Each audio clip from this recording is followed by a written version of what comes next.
बहुत समय पहले एक बहादुर और न्यायप्रिय राजा प्रताप सिंह राज्य करता था। उसका शासन प्रजा में बहुत लोकप्रिय था, लेकिन एक दिन राज्य के उत्तर छोर पर स्थित एक पुराना किला अचानक चर्चा में आ गया। वर्षों से वह किला वीरान पड़ा था, लेकिन अब वहां रात को अजीब रोशनी, चीखें और छायाएं दिखाई देने लगीं। गांव वालों का मानना था कि वहां कोई आत्मा बस गई है। राजा ने दरबार में चर्चा की, लेकिन कोई भी उस किले में जाने को तैयार नहीं हुआ। तब राजा ने स्वयं वहां जाने का निश्चय किया।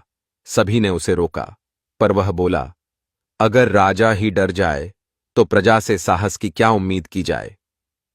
रात के तीसरे पहर वह अकेले घोड़े पर सवार होकर किले की ओर चला। जैसे ही वह किले के पास पहुंचा, घना कोहरा छा गया। हवा में सन्नाटा और डर था, मगर राजा बिना रुके अंदर गया।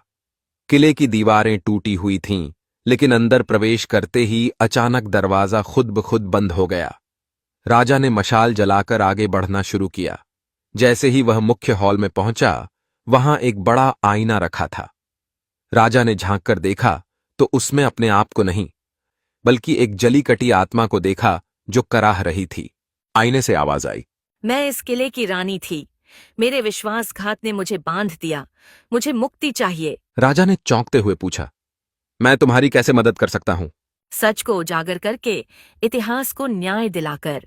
राजा ने अगली सुबह अपने राजपुरोहितों और इतिहासकारों से किले का पूरा इतिहास खंगालने को कहा।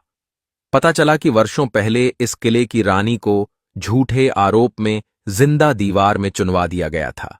राजा ने सार्वजनिक रूप से उस अन्याय की सच्चाई सबके सामने रखी और किले में रानी की याद में एक मंदिर बनवाया।